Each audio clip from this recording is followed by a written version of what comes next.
Last time हमने जो है वो सब ग्रुप के बारे में पढ़ा था, ठीक है। तो सब ग्रुप हो गया है हमारा, थ्योरम में बता दिया उसमें। आज जो है हमने कोसेट पढ़ना है, ओके। तो कोसेट में बेसिकली क्या होता है वो हम देखते हैं आगे को।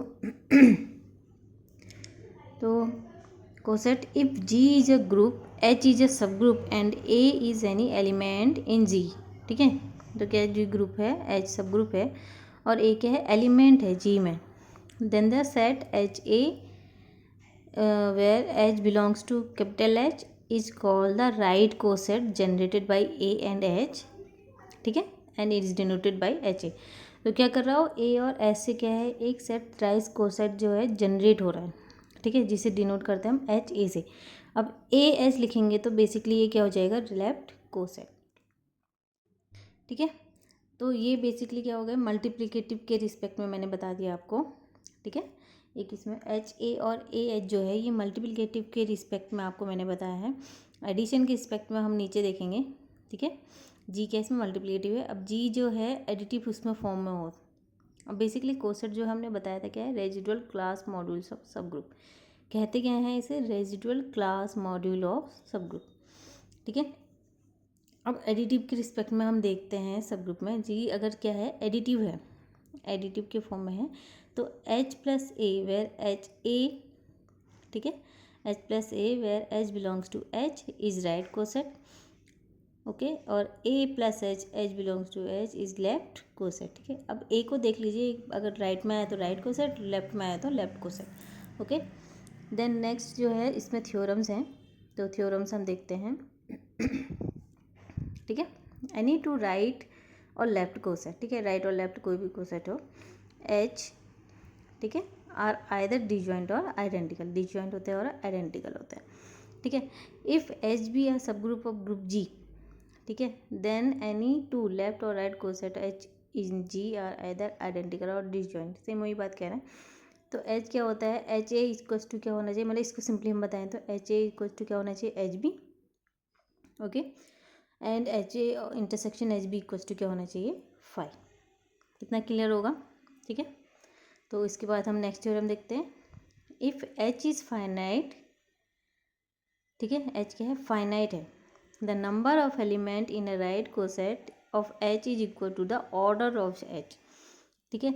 तो जितने एलिमेंट हैं वो बेसिकली क्या होता है, इस H में जो H का जो ऑर्डर है उसके इक्वल होगा, equal to the order of H, okay. Now next देखते हैं। If H A equals to H B, ठीक है, H A इक्वल्स टू क्या ले रखा है आपने, H B ले रखा है, वेयर A और B जो है बिलोंग कर रहा है किसमें, ग्रुप में, ठीक है। तो इसका मीनिंग क्या हुआ कि A B इन्वर्स बिलोंग करेगा H में, उसके सब ग्रुप, या सीधे सीधे हम देखें, अगर A B equals to B H दिया है then A B inverse is a subgroup of, it belongs to H, okay. Now if H is a subgroup of group G, ठीक है, H क्या है, सब group है, तो H equals to H for all H small capital L, H क्या होगा, सब ग्रुप होगा H स्मॉल h का, ठीक है। तो ये हो गया। अब इसके बाद जो हम पढ़ते हैं वो आता है हमारा साइक्लिक ग्रुप। साइक्लिक ग्रुप होता है क्या एक्चुअल में, देखते हैं, ठीक है।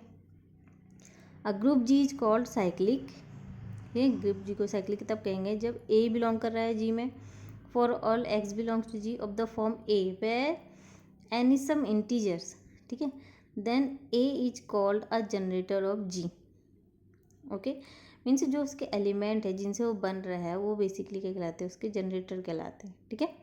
तो वो क्या होने चाहिए, उसमें बिलोंग करने चाहिए ग्रुप में, वही क्या कहलाता है, साइक्लिक कहलाता है, ठीक है, जब बिलोंग कर रहा हूँ। जैसे एग्जांपल में देख लें, मल्टीप्लिकेटिव ग्रुप लिया हमने 1 माइनस 1 आई माइनस आई का, तो क्या है इसके जनरेटर क्या निकल रहे हैं, मैंने आई एंड माइनस आई, ठीक है। सेम आई ओमेगा ओमेगा स्क्वायर का है, तो उसमें ओमेगा और ओमेगा स्क्वायर इसके क्या निकल रहे हैं, जनरेटर निकल रहे हैं, क्लियर है, ओके।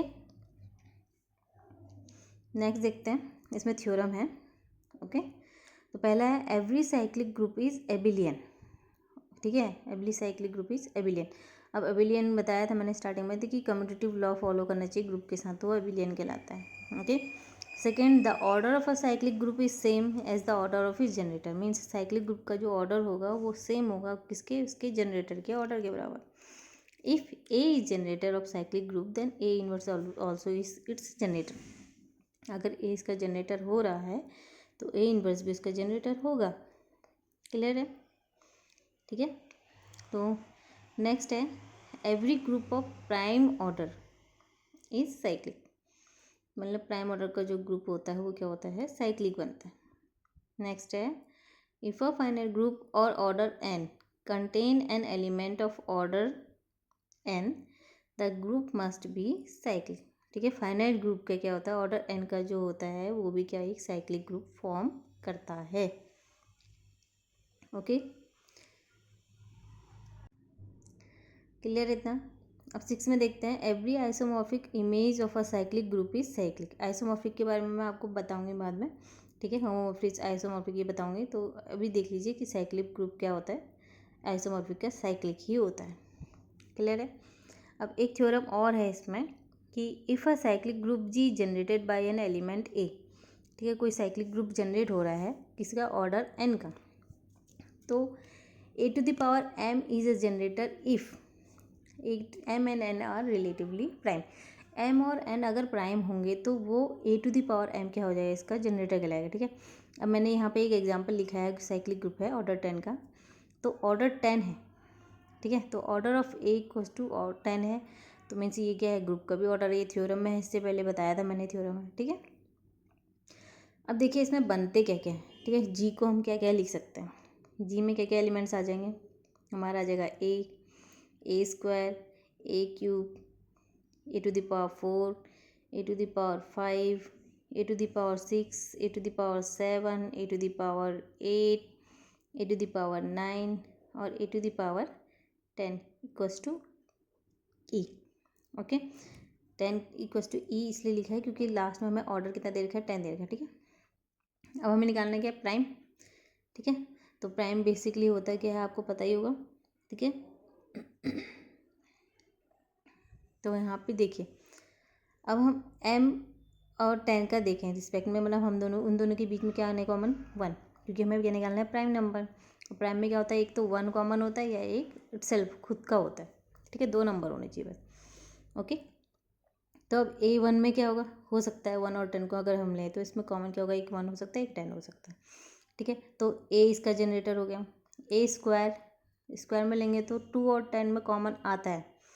ठीक है, क्या 2 से अगर 10 में लेंगे तो 5, मतलब 10 के इसमें 2 कॉमन आ सकता है, 5 के रिस्पेक्ट में आता है ना, डिवाइड हो सकता है तो कॉमन नहीं होगा. ए क्यूब होगा क्योंकि 3 और 10 में क्या है, कोई भी कॉमन नहीं हो सकता. 4 में हो सकता है कॉमन. ठीक है, तो यहाँ पे हमारे पास क्या आ गया, 5 में होता है कॉमन, 6 में भी होता है, 7 में नहीं होता है. देन 8 में भी कॉमन आ सकता है 2, 9 में कोई कॉमन नहीं होगा.